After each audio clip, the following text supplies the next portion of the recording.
નમસ્કાર. રાજુલા જાફરાબાદની જનતાને મને મતદારોને હું જણાવવા માંગુ છું.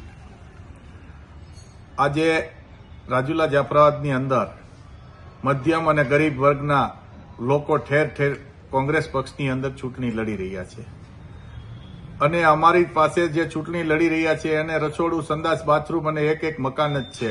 કોઈ ઉદ્યોગપતિ નથી, ગરીબ ઘરના લોકો છે. ત્યારે ભારતીય જનતા પાર્ટી દ્વારા આજે લાખો રૂપિયાના ઠેલા લઈ અને અમારા ઉમેદવારોને ખરીદવા માટે નીકળી પડ્યા હતા.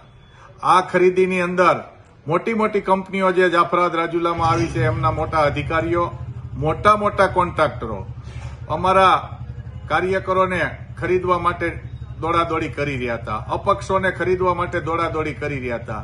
એમાં અમારે 1-2 કાર્યકર ખરીદી પણ શક્યા છે એ લોકો, કારણ કે તાલુકા પંચાયતની નાની એવી ચૂંટણીની અંદર 8-8 લાખ રૂપિયા આપી અને ઉમેદવારને ખરીદી લે છે. અને સામે લોકશાહીમાં આ લોકોને ખબર પડી ગઈ કે અમે લોકો જીતી શકીએ તેમ નથી. હાર ભાળી ગયેલા લોકો બિનહરીફ કરાવવા જઈ રહ્યા છે અને લોકશાહીનું ખૂન કરી રહ્યા છે. ત્યારે મારે રાજુલા જાફરાબાદની જનતાને જણાવું છું કે કોંગ્રેસનો વિજય નિશ્ચિત છે. કોંગ્રેસના ઉમેદવારો જીતવાના છે. અમે ભ્રષ્ટાચાર વગરના સારા અને ગરીબ માણસો કોંગ્રેસની અંદર મૂક્યા છે. તમને હું કહું, 2-3 ઉમેદવારના દ્રષ્ટાંત દઉં. એક અમારા ઉમેદવાર હતા સાજણા વાવના, જાણે પોતે પોતાનું મોટરસાયકલ પણ નતું અને કોકનું મોટરસાયકલ લઈ અને જતા હતા અને એને વચ્ચે પેટ્રોલ ખૂટી ગયું તો 200 રૂપિયાનું પેટ્રોલ ઉસીના પૈસે જે પેટ્રોલ ભરી લીધું. બરોબર, એ ભાઈની ઘરે 5 લાખ રૂપિયા લઈ અને આજે એને ખરીદી કરવા ગયા. ત્યારે એ ઉમેદવારે કહી દીધું કે મારે આ 5 લાખ રૂપિયા નથી જોતા.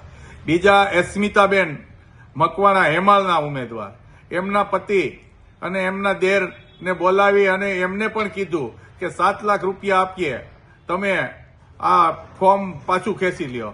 ત્યારે એના પિતા એને એમ કીધું કે જો જાફરાબાદ ગયા તો હું દવા પી જઈશ, મારી આબરૂ ગામમાં છે. આવા અમારા વફાદાર યુવાનો ચૂંટણી લડી રહ્યા છે અને એ પોતે ફોર્મ ખેંચવા માટે કોઈ જાતનું નથી. જિલ્લા પંચાયતની અંદર 35 લાખ 40 લાખ રૂપિયા જેવો ભાવ આપે તો બિનહરીફ કરવા માટે. એક ઉમેદવારને તો 4 પવનચક્કી આપવાની વાત કરી કે તમને 4 પવનચક્કી આપી દઈ, આજીવન તમારો રોટલો થઈ જાય, તમે બિનહરીફ કરી લ્યો.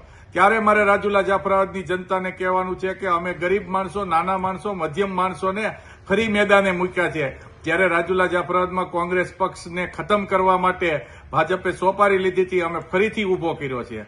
ત્યારે રાજુલા જાફરાબાદના લોકોએ ફરીથી કોંગ્રેસને મત આપી અને કોંગ્રેસના એક ઉમેદવારને વિજય બનાવજો. આ લોકો હાર ભાળી ગયા છે, લાખો રૂપિયા લઈ અને રોડ ઉપર ચડ્યા હતા. છતાં પણ મારા તમામ ઉમેદવારને હું અભિનંદન પાઠવું છું, શુભેચ્છા પાઠવું છું કે એક પણ ઉમેદવારે પોતાનું ફોર્મ પરત ન ખેંચ્યું. 1-2 લોકો પર પૈસાની લાલચમાં આવી અને ફોર્મ પરત ખેંચી લીધે છે. પણ જે જગ્યાએ કોંગ્રેસના ફોર્મ પરત ખેંચ્યા છે ત્યાં મને ખબર છે કે તમામ જગ્યાએ કોંગ્રેસની લીડ નીકળવાની છે. જિલ્લા પંચાયતના ઉમેદવારો અમારા અલગ છે. બરોબર, એટલે હું તમને રાજુલા જાફરાબાદની જનતાને વિનંતી કરું છું કે આગામી દિવસોમાં આ ભ્રષ્ટાચારી લોકોને ઓળખજો અને કોંગ્રેસ પક્ષની તરફી મતદાન કરી અને કોંગ્રેસના ઉમેદવારને વિજય બનાવજો.